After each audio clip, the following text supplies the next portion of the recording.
Hello everyone. तो आज की वीडियो के अंदर हम जो क्या है हमारा जो हिस्ट्री का जो लेसन प्लान है वो डिस्कस करने वाले हैं।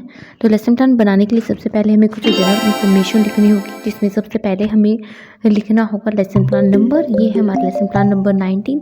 और इससे पहले जो कि हमने और भी बहुत सारे लेसन प्लान डिस्कस किए हैं। हमने हिस्ट्री, ज्योग्राफी, पॉलिटी और इकोनॉमिक्स के भी लेसन प्लान हम यहाँ पर डिस्कस कर ली हैं। अगर आपने वो नहीं देखे हैं तो वो भी जाकर देख सकते हैं। वो सारे लेसन प्लान आपको चैनल के ऊपर मिल जाएंगे।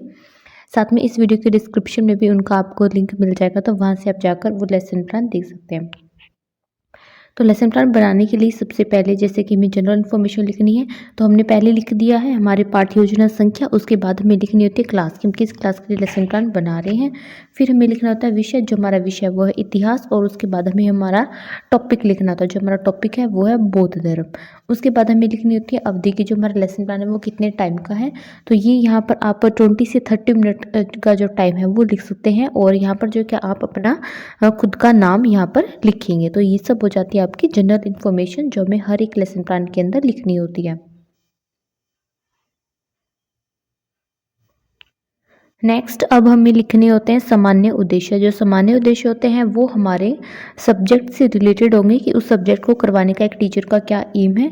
तो इस तरह से आप अपने सब्जेक्ट के अकॉर्डिंग जो क्या है सामान्य उद्देश्य लिख देंगे। तो हमारा जो सब्जेक्ट है वह इतिहास, तो मैं इतिहास के अकॉर्डिंग अपने सामान्य उद्देश्य लिख दूंगी कि इतिहास पढ़ाने का मेरा क्या एम है।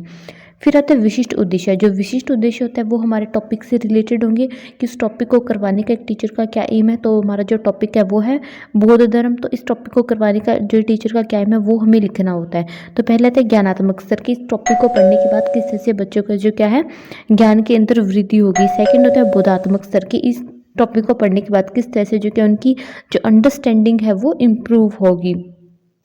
थर्ड आता है प्रयोगात्मक, किस टॉपिक्स को पढ़ने के बाद उनको जो नॉलेज मिलेगी वो उसका किस तरह से यूज़ करेंगे। तो इस तरह से आपको विशिष्ट उद्देश्य यहाँ पर लिखने हैं।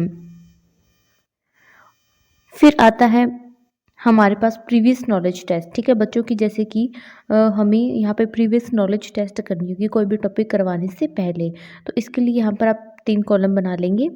फर्स्ट में लिखेंगे आप छात्र अध्यापक क्रिया, सेकंड में छात्र अनुक्रिया और फोर्थ में हम लिखेंगे, थर्ड में हम लिखेंगे शिक्षण सामग्री।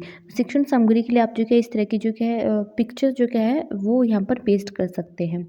तो छात्र अध्यापक क्रिया के अंदर आप जो बच्चों से क्वेश्चन पूछेंगे वो आपको यहाँ पर लिखने होंगे।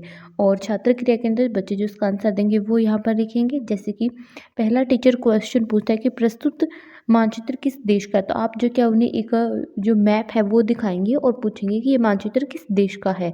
तो बच्चे आंसर करते हैं कि जो प्रस्तुत मानचित्र है वो भारत देश का। तो यहाँ पर जो कि आप मैप की फ़ोटो भी पेस्ट कर सकते हैं। इसी तरह से आप अदर क्वेश्चंस यहाँ पर स्टूडेंट से पूछेंगे और जो बच्चे इसका आंसर देंगे वो आप इस कॉलम के अंदर लिखते जाएंगे।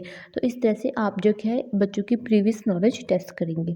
फिर आता है उद्देश्य कथन। उद्देश्य कथन क्या होता है कि अब हम अपने टॉपिक की अनाउंसमेंट करेंगे। अब हम स्टूडेंट को बताएंगे कि आज जो क्या है हम बौद्ध धर्म के बारे में पढ़ने वाले हैं। फिर जो हमारा टॉपिक है हम उसको एक्सप्लेन करना यहाँ पर स्टार्ट कर देंगे। तो यहाँ पर आप जो क्या है 5 कॉलम बना लेंगे। फर्स्ट कॉलम की हेडिंग लिखेंगे शिक्षण बिंदु, सेकंड की आपकी होगी छात्र अध्यापक क्रिया, थर्ड कॉलम की हेडिंग होगी छात्र क्रिया, फोर्थ में विधि और फिफ्थ कॉलम में होगा आपका पीपीटी सारांश, या फिर आप यहाँ पर ब्लैक बोर्ड वर्क भी लिख सकते हैं। तो शिक्षण बिंदु में हमारा पहला आता है गौतम बुद्ध।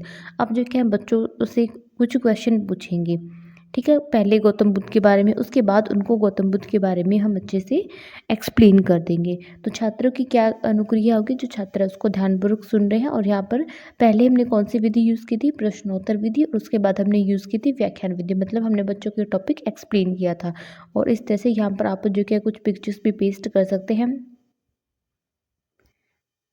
ठीक है, तो इसी तरह से जो क्या है आप बच्चों को अपना जो टॉपिक है वो आगे एक्सप्लेन करते जाएंगे। तो इस तरह से आपको जो क्या है अपना टॉपिक बच्चों को आगे यहाँ पर एक्सप्लेन करते जाना है। फिर आते हैं बोध प्रश्न। अब आप बच्चों से कुछ क्वेश्चन यहाँ पर पूछेंगे अपने टॉपिक से जो आपने आज उन्हें क्लास में करवाया है, ये देखने के लिए कि बच्चों को उनको समझ में आया या फिर नहीं आ रहा है। फिर लास्ट में आप जो क्या यहाँ पर बच्चों से जो क्या कुछ मूल्यांकन प्रश्न भी यहाँ पर पूछ सकते हैं कि ये देखने के लिए कि बच्चों ने कितने अच्छे से इस टॉपिक को समझा है, और फिर लास्ट में जो क्या बच्चों को होमवर्क दे देंगे। तो इस तरह से जो क्या है आपका जो लेसन प्लान है वो कंप्लीट हो जाता है। होमवर्क के लिए आप जो क्या है इस तरह का भी होमवर्क दे सकते हैं, या फिर आपने कुछ डायरेक्ट क्वेश्चंस भी लिखने के लिए दे सकते हैं। आई होप जो वीडियो है आपके लिए हेल्पफुल रही है। वीडियो आपके लिए हेल्पफुल रही है तो वीडियो को लाइक कर दें, और चैनल के ऊपर न्यू है तो चैनल को सब्सक्राइब कर दें। अगर आपको किसी और टॉपिक के ऊपर लेसन प्लान चाहिए तो वो भी आप कमेंट करके बता सकते हैं।